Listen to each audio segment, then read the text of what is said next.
गुनाहों में नैया थी डूबी, तू रहबर की आवाज बना, जो उभरा है मझधार में से, तू उड़ने को पर दे गया। मेहरबान मेहरबानियाँ है, दो आलम तेरा निशान है। मेहरबान मेहरबानियाँ है, इनायत का पासबा है।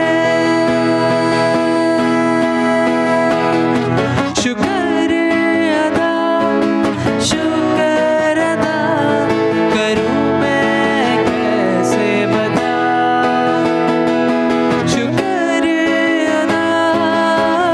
शुक्र अदा करूं मैं कैसे बता, करूं मैं कैसे बता। Praise the Lord. Hallelujah. आइए इससे पहले कि आज हम लोग परमेश्वर के वचन में जाएं कि परमेश्वर का वचन आपसे और मुझसे क्या बात कर रहा है, आइए सबसे पहले हम अपनी आंखों को बंद करें, अपने सिरों को झुकाएं और आज हम प्रार्थना करें। आइए हम अपनी आंखें बंद करें। हमारे अत्यंत अनुग्रहकारी और दयालु परमेश्वर प्रभु, हम एक बार फिर प्रभु आपके चरणों में हैं और इस बात के लिए धन्यवाद करते हैं कि आपने हमें सौभाग्य दे दिया कि हम आराधना करें और आज आपके वचन को सुने प्रभु जी। मैं चाहता हूं परमेश्वर कि आप अपने वचन के द्वारा अपने लोगों से बातचीत करें प्रभु जी। बातें चाहे कोई भी हो, लेकिन प्रभु मैं चाहता हूं आप हर एक के हृदय में आप बात करें प्रभु जी, अपने वचन के द्वारा प्रभु जी। और चाहता हूं परमेश्वर कि हम सबका हृदय एक उपजाऊ भूमि के समान बन जाए, कि जब कभी भी हमारे हृदयों के ऊपर आपका जीवित वचन डाला जाए तो वो 100 गुना फल लेकर आए प्रभु जी। और हम आपके अनुग्रह को, आपकी दया को चाहते हैं प्रभु जी, आज के इस दिन में, आज की इस आराधना के समय में प्रभु जी। और चाहते हैं परमेश्वर कि आप हमारे निगहबान बने रहे प्रभु जी, आप हमारे राहगीर बनने रहे प्रभु जी।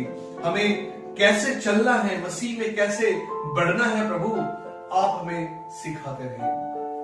पवित्र आत्मा जी, हम आपका एक बार फिर से स्वागत करते हैं, हमारे मध्य में हो, ताकि हम इस वचन को लेकर चलें प्रभु जी।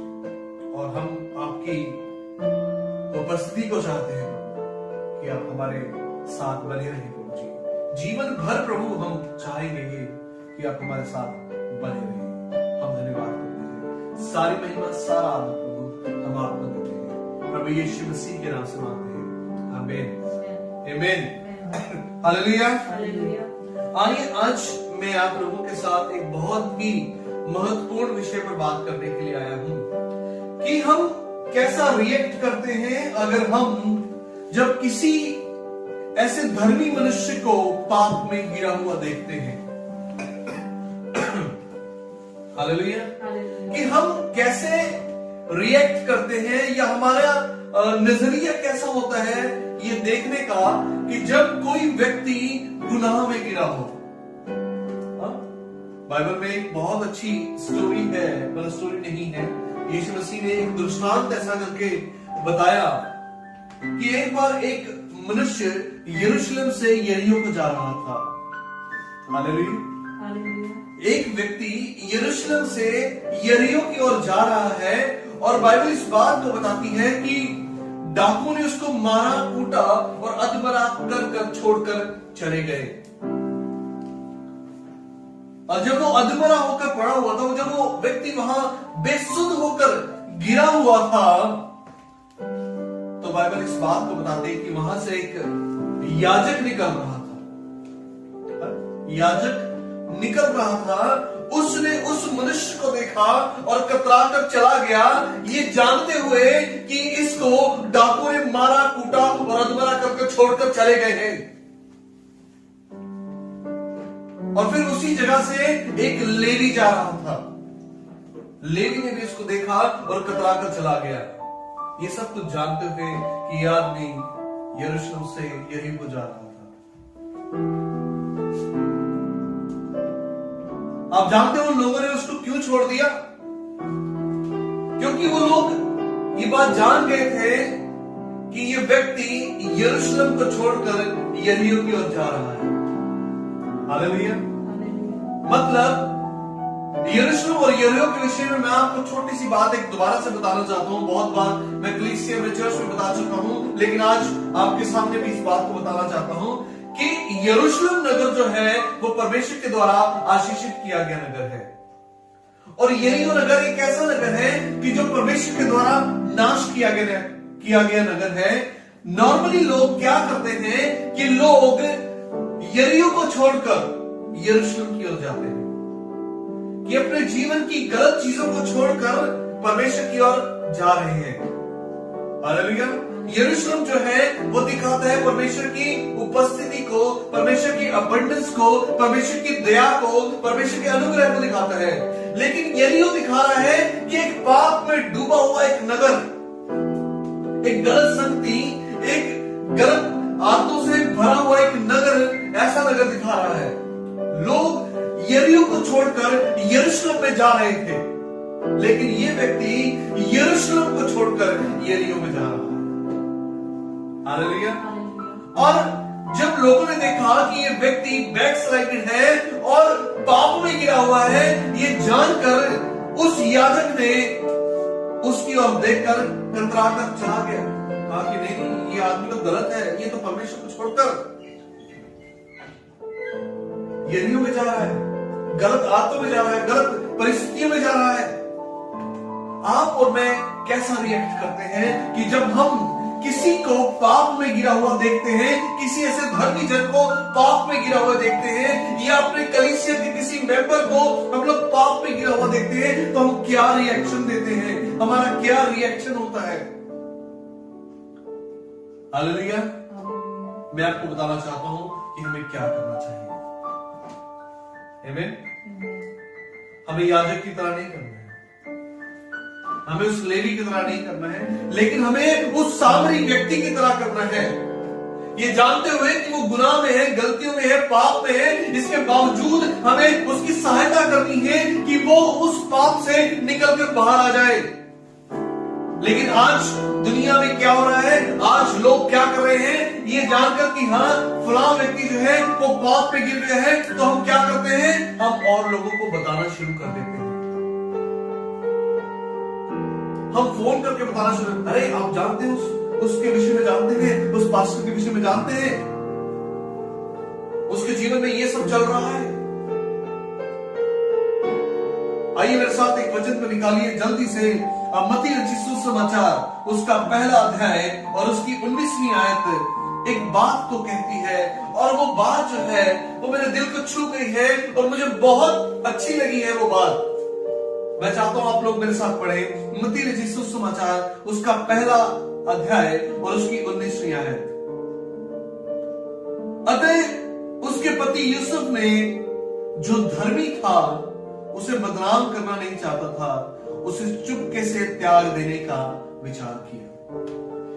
जी हां, मैं बात कर रहा हूं मरियम और यूसुफ के विषय में। आप सोच रहे होंगे कि ये बात कहां से कहां ले आए पादी साहब या पास्टर जी, कहां से कहां ले आए बात, लेकिन मैं आपको इसमें से एक बहुत अच्छी बात बताना चाहता हूं। बिल्कुल ये बात जो है यीशु मसीह के जन्म से पहले की बात है, कि जब स्वर्गदूत मरियम के पास आया और कहने लगा कि तू एक पुत्र को जन्म देगी, और मरियम ने कहा कि ये कैसे संभव है कि मैं तो कुंवारी हूं, मैंने अभी तक किसी मनुष्य का, किसी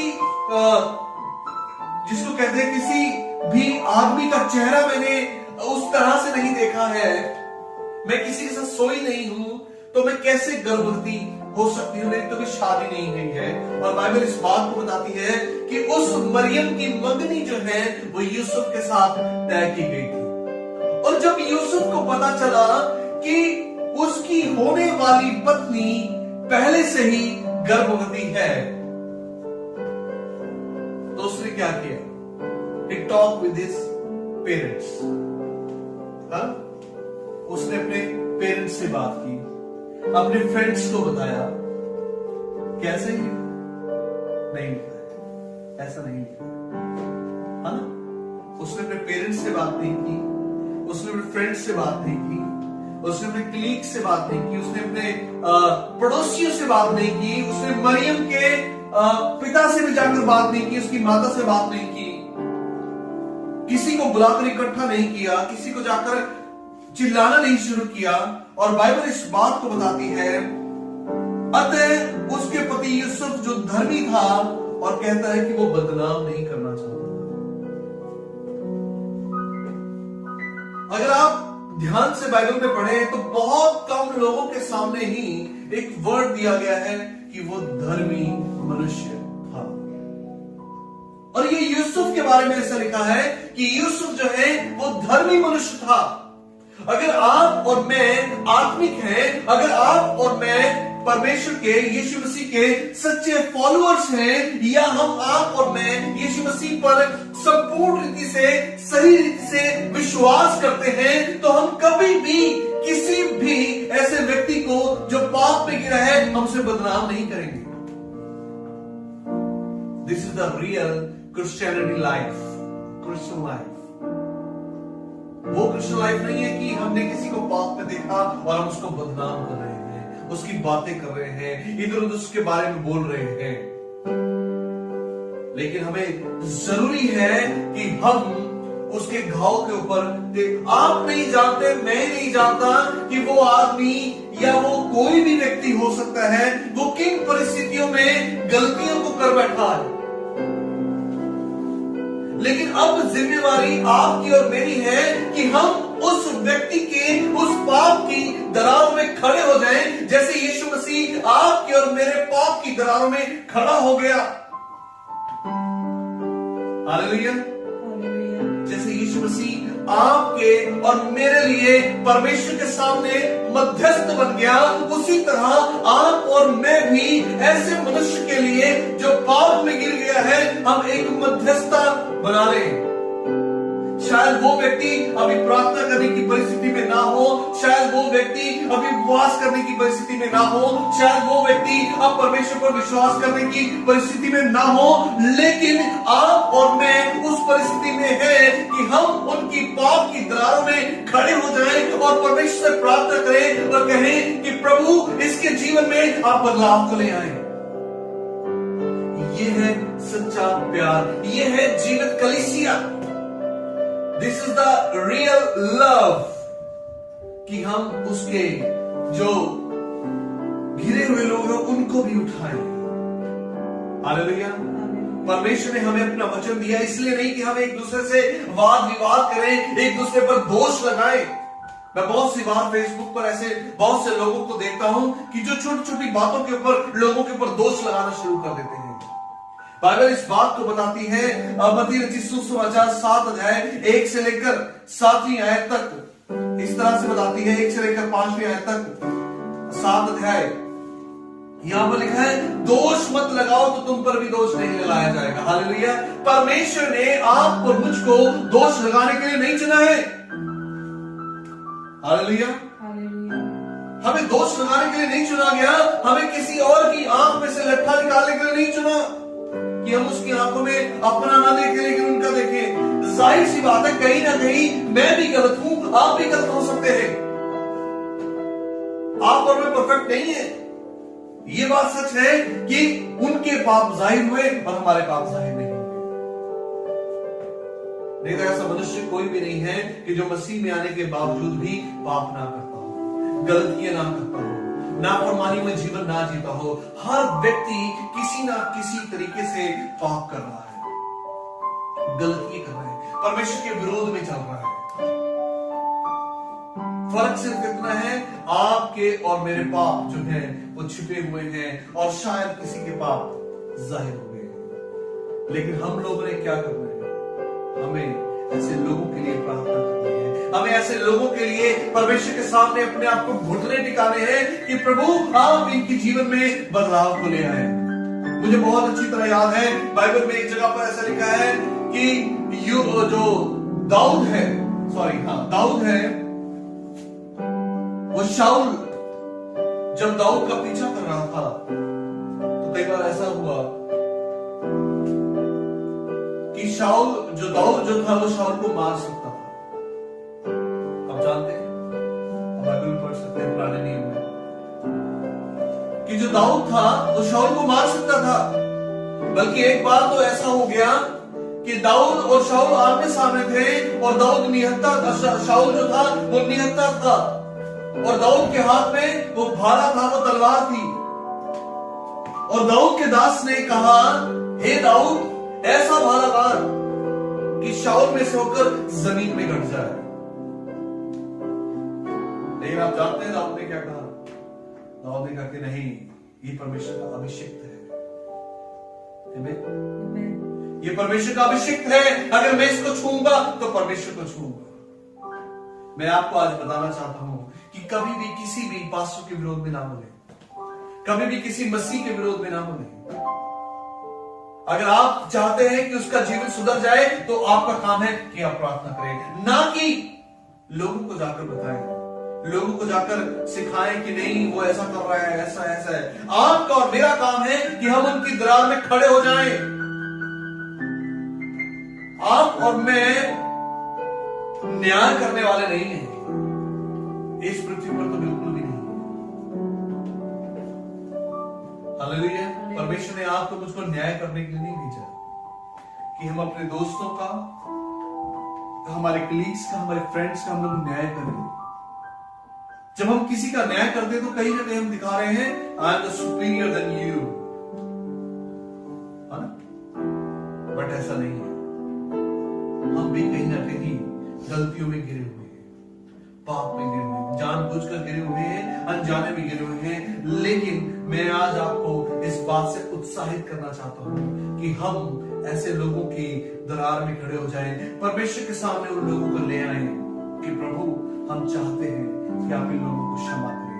क्योंकि बाइबल इस बात को कहती है कि धर्मी चाहे 7 बार गिर जाए, परमेश्वर उसे उठाकर फिर खड़ा करेगा।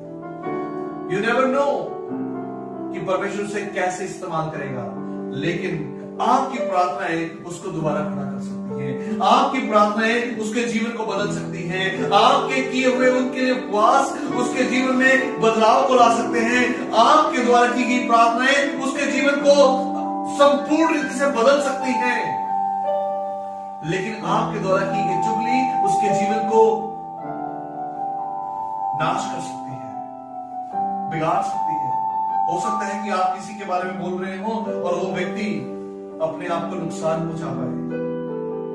मेरी आपसे ये गुजारिश है कि अगर आपके जीवन में या आपके आसपास कोई भी ऐसा व्यक्ति है तो आज इस बात को ठान लें कि हम उनके लिए प्रार्थनाएं करेंगे, ना कि उनके बारे में बातचीत करेंगे, ना कि उनके बारे में बोलेंगे इधर उधर, लेकिन हम उनके लिए प्रार्थनाएं करेंगे। Hallelujah, hallelujah. आइए हम अपनी आंखों को बंद करें, अपने सिरों को झुकाएं और हम प्रार्थना करें। हमारे अत्यंत अनुग्रहकारी और दयालु परमेश्वर प्रभु, सचमुच हम जानते हैं कि हम लोग गलतियां कर रहे हैं, जानबूझकर कर रहे हैं, अनजाने में कर रहे हैं।